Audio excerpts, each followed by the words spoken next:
in this life, family. It's me, MJ, again with the final episode of the season. I'm so grateful to have had you guys watch the whole season, and I really hope you guys have got an amazing learning. But today, we have another special guest with us, and it's someone that you guys know actually really well. If you're South African, you will know this guy from soccer, from everything that he's done after that. We were big fans growing up. Today, I'm sitting with Shaun Bartlett. Thanks for that intro, and you make me feel very old, but I'll drink to that.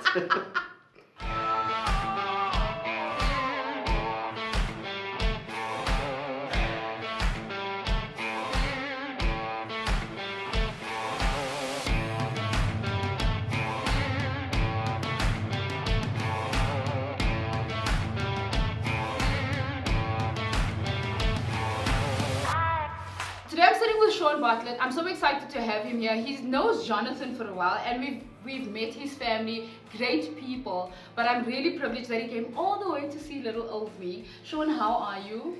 I'm fabulous.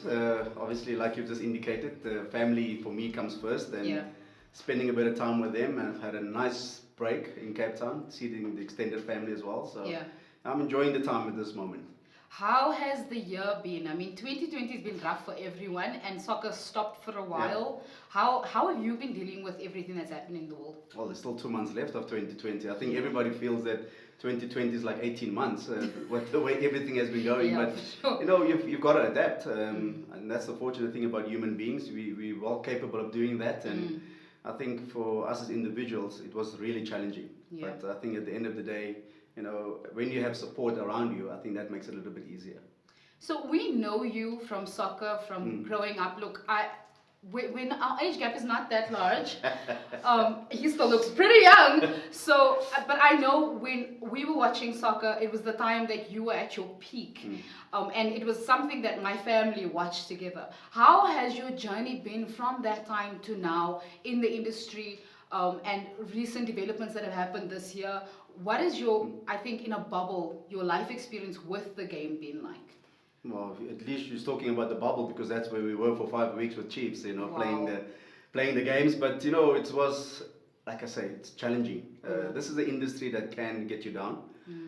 But fortunately for me, I've always been a positive person. It's something I try to instill in my kids as well. There's always going to be rejection, but it's how you manage it and think about it. So rejection for me is always redirecting as to where you need to be. And I'm obviously, I've heard also yourself saying, and I'm a firm believer in nothing happens or incidentally. God always plans your path and how you where He wants to put you. You know, and all I can say is thank God, I'm better off now as where I wanted to be. You know, because what I wanted in life is nothing compared to what He's planned for you. That's actually really true. You started pretty young, and you've come so many years to now. What do you think you wish you had known when you were younger, when you started playing soccer? That's a bit of a tough one, actually. Soccer for me has always just been a passion, being part of a team sport. I think when it comes to learning, it comes from the individual themselves, that desire.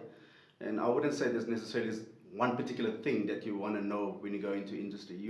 You've got to try and figure out things as you go along. And I think for me, that was probably the most, I think, informative part about playing soccer. You know, learning on a daily basis, making yourself better. And I think that's also how you gauge progress. I know that recently you've had a little bit of, I think it was all over in the media, stuff that happened. And I mean, to the show, we specifically talk to what it means to own in your life, and that means getting past certain events or situations in your life. But what has your experience been like with this recent situation, and maybe previous years where you've had something happen that impacted you? What is your reasoning and your thought processes through those things as they happen? I think when you go into coaching, there's certain things that you can never control. Obviously, you've got to deal with 40 plus people, players and staff, and what they do on the day is beyond your control. As a coach, you've got to make sure that you try and instill certain mentalities, what you want your team to do. And when it doesn't materialize, obviously you've got to do self-evaluation. And going forward, you learn from it. You know, a lot of times people say, you lost this and you were losing here, but you've got to learn from that. If you don't, then obviously you shouldn't be in that industry. So for me, it's making sure it doesn't happen again. because then it's not a mistake. You know, if you do it, happens on the second and third time. What does introspection look like to you? Well, it's always making sure that personally, did I do enough as far as getting certain things across, getting the best out of people, and then also as far as the goals you were set. If it wasn't achieved, then you need to make sure that obviously you go back and set different goals as far as yourself is concerned and for the team. So I know you, like when you're coaching, you have to manage all of these people, you know, their lives is basically in your hands. Is that a different shift from when you're actually the player to being the coach? And what shifts do you think you have to make in order to kind of protect and secure these people in the positions that they're in? Listen, when you play, the only person you're concerned about is yourself. Even though you're in a team sports, you want to make sure that you do well for the benefit of the team. When it comes to coaching, you've got to make sure you look after everyone, including yourself. I've always maintained and said that this is a career that's not going to impact my health, for instance. I'm never going to be over the top where it's going to be detrimental to my health. I think that's an important part for me. So I've got to make sure that the same goes for my staff and my players as well, that it's a source of income. You know, it shouldn't be your life. I think that's the ultimate part, because you do it for 10 years and then you've still got to live another 40, 50 years. So you've got to get life skills, obviously, for the rest of your life. Do you think that in South Africa they're grooming players to think this way? No, I don't think enough is being done, to be honest. The main focus has always been on field, getting results, winning titles and silverware. But it comes to off field, there's not enough impact. And I think, obviously, the biggest challenge, I think, is psychologically for players to adapt to different situations. Yeah. You mentioned something about this being for money, and your life after that and your salary, for instance, are two different things. Yeah. I want you to talk me a little bit through that, because I think it's a conversation we don't have often enough. People make their jobs their life, and then it affects them throughout their entire, their lifelong journey.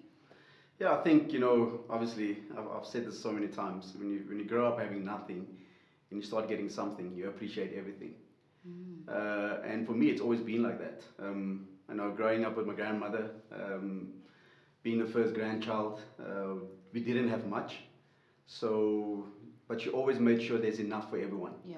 And I think ultimately, she instilled a lot of values in me growing up that I'm still applying now to these days. And I think those are things you can never take away. If you don't have money, it doesn't mean you can't dress well. If you don't have money, it doesn't mean you can't be clean. Yeah. All those little things. And my kids always look at me like I'm always, dressed, and I love watches and I love shoes. I've probably got more shoes than my wife at this moment in time. And I'll be honest in saying that as a man. But I think people get caught up with so much of possessions that they forget about actually living. Yes. I don't have a problem. I plan for the future. I make sure my kids are secure. I look after my family. But you've got to live for today. Yeah. You're going to miss today if you're going to keep looking to the future. And I think that's my sort of philosophy as far as life is concerned. And people forget that sometimes.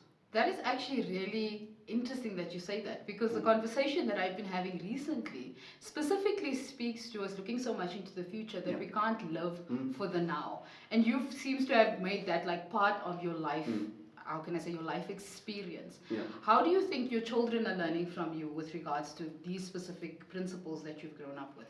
Oh, we try and live our life the way they must see it.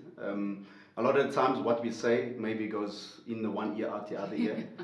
So if you do it by actions also, I think that counts for a lot. A friend of mine has got the saying, watching you hurts so much, I can't hear what you're saying. So your life, the way you live it, must mean more than actually what you're telling people to do. And I think that for me is, even with our kids, we try and do that as much as we can. You can't say, don't do this, but then on the flip side you see, oh, there's dad and mom is doing that. And I think that for me it's very, very, it's eye-opening, but eventually I think that's something, like I always say, the kids will take things from your home into the life that they're going to live, and that's what we're trying to implement and instill as much as we can. You're very invested in your sons. Yeah. And I know that a lot of, we see you guys on TV and we don't really know what it's like being like Shaun the father. Yeah. What would you describe yourself to be as a father to the boys, especially because they're playing soccer as well? Yeah, there's obviously a few things involved the reason I am the person I am today. Yeah. I'm a present father. That's what I want to be. Present as in time. I always say to my kids, because you have maybe money, your kids expect certain things, but presence is not important. It's more important than present. So giving you a gift is fine, but if I'm there more of the time, that's more appreciated. You know, I used to go watch my son play cricket. We sit there for 6 hours, and you're like, and then it starts a little bit of rain, and then the game gets abandoned. Yeah. And I get angry. My wife said, "No. Every time your son plays, he looks across and he sees that my dad is there." And that's more appreciated by your sons and your kids than you actually just keep giving them stuff. And unfortunately, growing up without a father, which is very common in South Africa, Yes. or what they will now call not present father, because you can actually be in a marriage and have kids, but you're never around. 100%. So now they call it present father, and that's what I want to be. I want to make sure we understand the difficulties of you've got to uphold the household, you've got to earn money, you've got to look after the family. But I think, like for me, having experienced that, once your son is out the house, there's nothing more you can do. Yeah. You know, then it's just going to be you and your wife. I feel like that takes a level of maturity that South Africa still doesn't have the full understanding that men need, which is why we have fathers abandoning their families altogether. What lessons do you think, or growth situations have come up in your life that have brought you to this conclusion? Yeah, once again, it comes from family values. You know, growing up with my grandparents and staying with my uncles and aunts, I got to see that spending time together was much more important. You know, even up to this day, I don't know if it's a cultural thing, but we celebrate any birthday. Yeah. It doesn't have to be a 21st or 40th or 50th. If the kid is 10 years old, 11 years old, we celebrate, you know. And I think that it's life in general, how we appreciate it. And I think that for me is something you grow up with and you look at and you think, I would like to do that with my family also. So I think those are small things that at the back of our mind, it stays there and continues with you in life. What do you think you're planning to do with the rest of your life? I mean, you speak about how your health is more important than making money at the end of the day. Are you planning to focus more on the health of yourself, your family, and just general well-being of your life and enjoying it, more than I need to do something now? For me, there's unlimited options. Obviously, coaching is my passion, and that's something that obviously after playing that I wanted to do, and not because you want to earn a salary, but because I want to make an impact in people's lives. Yeah. And a coach can literally impact more than 1,000 or over 1,000 people, you know, in a very short space of time. And I think that for me is very important when it comes to coaching, that I've got to make sure that the person that comes into my hands, when he leaves, it's a better person, Yes. a better player. Yeah. And I always say to my team, I'm not here to make you a better player, I'm here to make you a better person. And like you just explained, I think that's what South Africa needs more now than ever in this country, is better men. Yeah, that's 100% true, because especially 2020 kind of brought up a lot of Yeah. uncomfortableness around these type of topics, right? Yeah. But what I want to talk about also is something that I don't think you talk about at all, is the fact that you have a whole comedic side. I do. How do you think that has helped you groom your boys, the people you've coached, and how do you think that helps you stay positive? Because you said earlier you want to look at the positive things in your life. I think when you get to a certain age also, you change your personality in some way. But I think more importantly is when people look at you as some sort of persona, they have this one, you know, idea of you. Yeah. And for me, it's to make people more relaxed around me. Because, you know, people, this celebrity status and those things is given by people, not by me. So I'm just a man, I'm just a husband and a person. And obviously, when they come in contact with you, you know, they go mad, and I just start making jokes, I start making fun. And I think they also become a lot more relaxed. And I think that for me, it just eases everybody around you. That's interesting that you say that, because I think in South Africa, celebrity is a big thing. Yeah. And people don't understand that these are actually whole people behind the celebrity. But when you started getting really well known, you were married already at that time. How were you handling all of this now newfound fame, and everybody knew Shaun's name? Well, I think the one thing I can definitely point to is my wife. She's been my support there from day one. You know, even when I was when I was earning 500 Rand a month. Yeah. So she was there and supporting me all the time, and even traveling. You know, when you find someone, you know, that's your best friend and fall in love with that person, it's the best thing that can happen to you. And she gave up her dreams to follow me. And what more should I do in order to support her by making sure she's comfortable and looked after? And I think that for me, obviously, is only through the grace of God that that could have happened.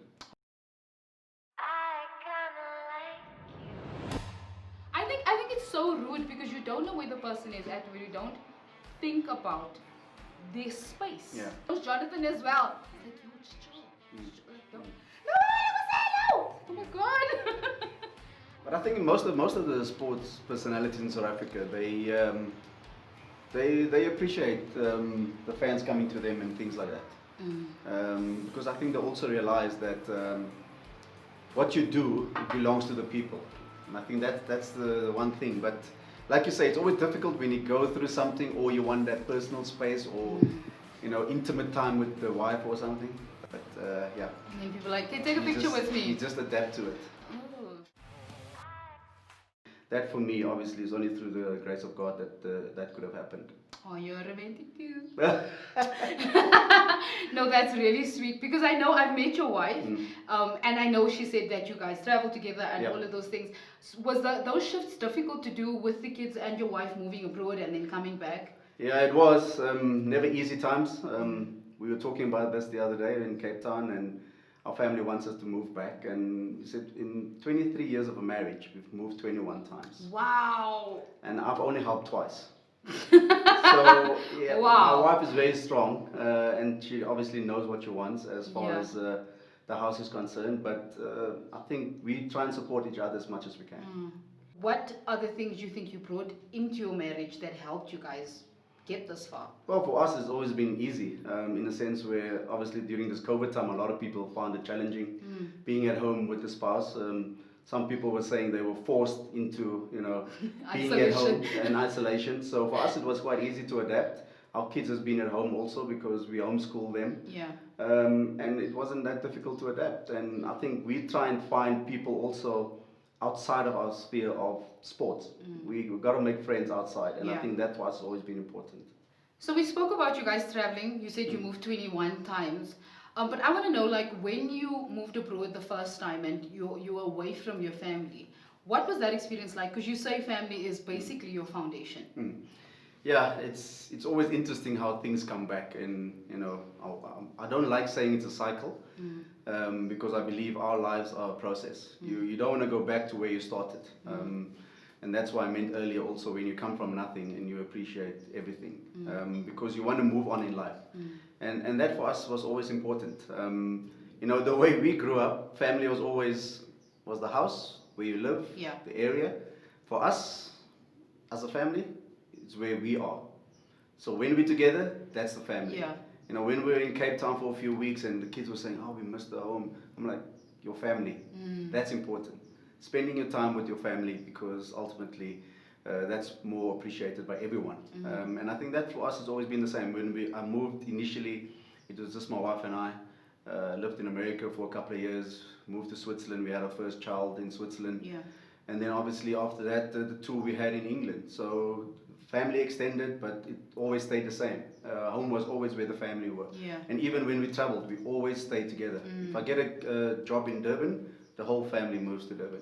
We hear about these sports guys who are traveling without their families, and then there's all these stories that happen. And the Bible specifically talks about covering your marriage, right? Do you think that was the best way for you to do that? Yeah, without a doubt. Like you just indicated, the marriage is a covenant and you've got to respect that. And I think for me it's always been about that. And when the kids come into the family, you extend that. And I think always when it comes to the family side, I'll always be strong advocate for that as far as making sure you prioritize. I always say to my boys, don't tell me I can't do this and I can't do that. There'll always be 24 hours a day, 7 days a week. Yeah. So you've got to prioritize what's important. You can't manage time. Time will always go. So you've got to prioritize, I need to do this, that, and this is how I'm going to go through the day. You've been, talking about time, you've been in this industry forever. There are 3 highlights I think we need to talk about. Every footballer wants to play at the highest level. And growing up in South Africa specifically, we watch television on a weekly basis. We see Liverpool and Man United every week. And I grew up supporting Man United. So when I got the chance to play in England, the debut for me, it's still mind-boggling, to be honest. I was with the club for 7 days, and then the manager decided to put me in the starting team. Yeah. My wife was in South Africa. I called her. I said, listen, you won't believe what's just happened. I'm in the starting team. I'm playing United tomorrow. She's driving like mad here in South Africa, trying to find a decoder because, we didn't have a decoder, and that was like Christmas time. Everybody was buying decoders, and eventually she didn't get one. And my agent was that side. He was communicating with her. But the thing was, like, she's asking me questions. How are you going to celebrate when you score? Because I had a unique celebration in South Africa when I played for Cape Town Spurs. Yeah. How are you going to celebrate when you score against United? And I'm like, there's no chance that's going to happen. You're talking about, for me, in my eyes, was the best team in the world at the time. Best players they had, the Beckhams, the Keanes, the Scholes, the Giggs, all the best players. And when I scored my first goal, luckily the gates were closed because somebody just grabbed me and I just ran. Excitement, jubilation, and then I scored a second goal. We ended up drawing the game 3-3 against Man United. I scoring 2. And I saw Quinton Fortune after the game, and he was angry, not because of the result. He's like, I told these guys, this guy is good with the head. Don't give him space, don't give him time. And what happens? You scored 2 headers. Yeah. I'm upset, man, I'm upset. But anyway, well done. So for me, it was something great in the sense where scoring against a team like that, and then obviously one of your friends from Cape Town also being on the opposition side. I can't imagine that experience because we all would love to be in that position. You know what I'm saying? Yeah. And then still scoring against them on top of it. But that's the beauty, you never think of where you can end up, and that's what I meant earlier, where I'm a lot happier where I am now as to what I wanted initially in life. We were standing. Another story, standing one day at Old Trafford. And Quinton is looking across at me and we just smile at each other. And afterwards I asked him, what was that about? He said, Shaun, I'm standing there and I'm looking around and I'm seeing Old Trafford, 75,000 people. You from Factoryton, I'm from Q Town, and we're standing at Old Trafford. Even now, it just gives me goosebumps thinking about it. Because that is things you don't imagine in your life. You never think about it. But it can happen. On that, I want to find out. I know that we always telling our kids you need to dream big, and I think that was not a dream you even imagined was possible. What do you think is the thing that actually even got you to that dream in the first place? Was it your drive or just sheer, I need to do this regardless of what happens? Yeah, it's a combination of obviously your drive and your passion and where you want to go, but like I said before, only God directs your footsteps and where you want to end up. And I think that for me is the driving force in my life. Wherever I think, and like I said again, you'll face a lot of rejection in life, but you shouldn't take it as rejection, because He's always steering you to another position, sometimes bigger than what you expect. And I think that for me is how I look at life. So you mentioned it earlier, something that I didn't know, because I don't know, these stories are not available to all of us, but it's something that I think is the most amazing thing, because the stories I've heard about this man, and everybody knows this man, right, have been phenomenal. But it's amazing to meet someone who actually met him. So Nelson Mandela was at your wedding, and you said that was one of the biggest highlights of your life.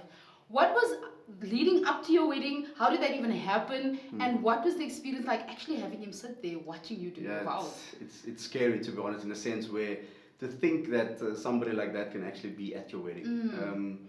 3 days before the wedding, and a wedding itself already is crazy, with all the organization and things, and we don't do anything small. It was 250 people and extended family and all family and friends. And then I get a call from his granddaughter saying he wants to come to the wedding. Well, no, the conversation goes, oh, my grandfather's upset, you didn't invite him. I'm like, sorry? Should I have thought about him? No, but I didn't even know who the grandfather was. I'm like, I'm pretty sure I invited everyone. I said, no, Nelson Mandela. Like, what do you mean I didn't invite him? Where's he going to be? He says, no, he's going to be in Cape Town. He wants to come to your wedding. And I'm like, okay.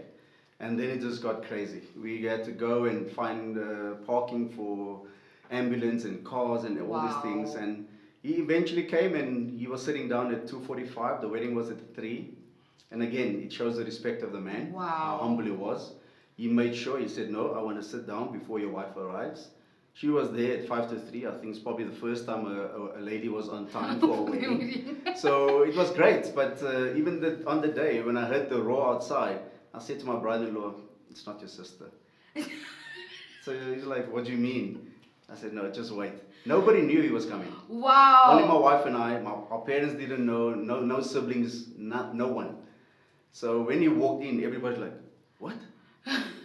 Like a double take. Yeah, exactly. I was like, how is this possible?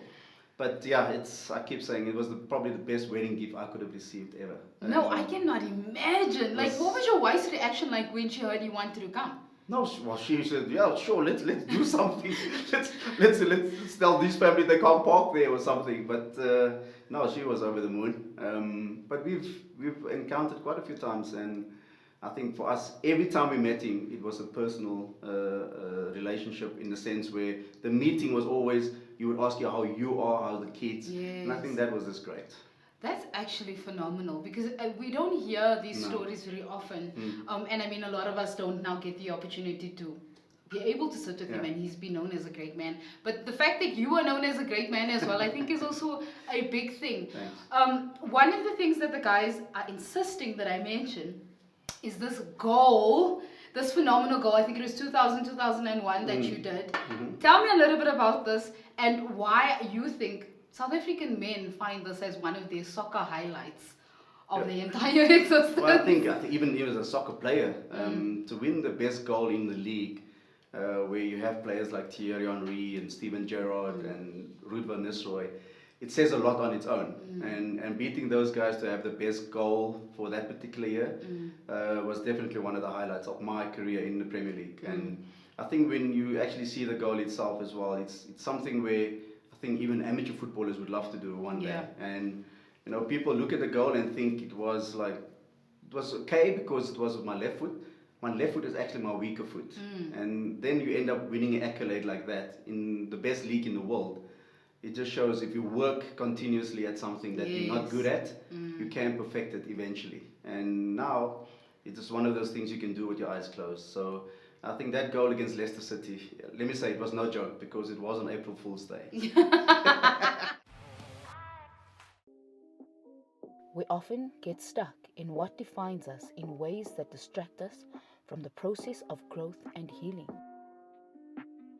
We compromise what is required and necessary to evolve in a healthy way. Process is following through every step thoroughly to make sure that not only the end result is achieved, but that it is upheld for a prolonged period of time. I prioritize the process because no matter how I style my hair, the details in the process will give it longevity, and it will not only look healthy, but actually be healthy from the inside. Take pride in the process. It will pay you back dividends long after the process ends.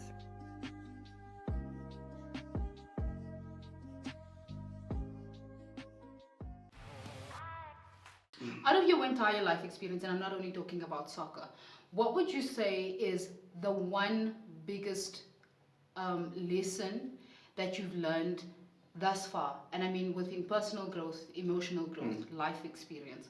What is the one thing you couldn't live without learning and that you want to impart to the boys who are watching you now? I think it's always been very simple, and you've heard me so many times speak about the rejection, and I've had that so many times, and the words is few, but I think when it comes to what it means, I think a lot of people need to take this on board. You know, what somebody thinks of you doesn't devalue you. You are worth a lot more, and I think that's what people need to realize. My wife always says to me, when you sign for a club or as a coach, as a player, no club can pay you what you're worth. And I think that for me is ultimately the goal in life. And people need to realize this.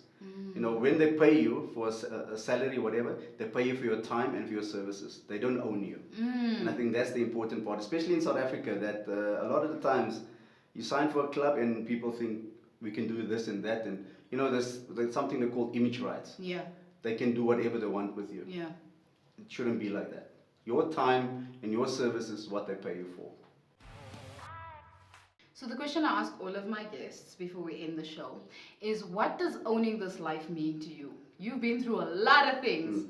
And I think you would have the most valuable answer specifically because I do. you're also shifting into, I think, a different place in your life as well. Yeah. So what does the whole, like, say, phrase owning this life mean to you? For me, it's making sure I live it to the best of my ability. Obviously, impacting as many people as I can. And I think that is about leaving a legacy. I can score the winning goal against Pirates. I can win a game against Sundowns. Yeah. That for me is just by the way, you know. But making sure you impact every person that you come into contact with, you know, and leave something behind. I think that for me is what it is. Make a difference in somebody's life. From the morning you wake up till the evening you go sleep, at least you impact somebody's life. How much impact do you think you've made thus far? I'm hoping quite a bit. I don't know. There might be a lot of people that will tell me that along the way, but I will. Thank you so much. I love your stories because I feel like I'm learning so much from you, and also your stories off camera, guys, is actually really funny. Thank you so much. I really, honestly, really appreciate you. I think out of all of the episodes, it's really valuable to me to know that I can take something from this and really look at where we're going with the show initially, and understand that at the end of the day, where I'm going needs to always, I need to always stay within the belief that this is I'm doing for a purpose, and it has nothing necessarily to do with what comes with it. You have taught me that today. Well, I've impacted somebody's life. Thank you so much. Thank you. And thank you, Owning This Life family, for tuning in today. I really hope you got some value from Shaun today. I certainly did. If you guys have any questions, please make sure that you like, comment, and share. Comment as much as you want. Ask questions. I will WhatsApp Shaun and ask him, you know, if you have specific questions. And if you have any suggestions for the show, remember to email us on info@owningthislife.co.za. You can also catch the show on www.owningthislife.co.za. Thank you for tuning in. I love you guys. I really appreciate your time, and see you next time.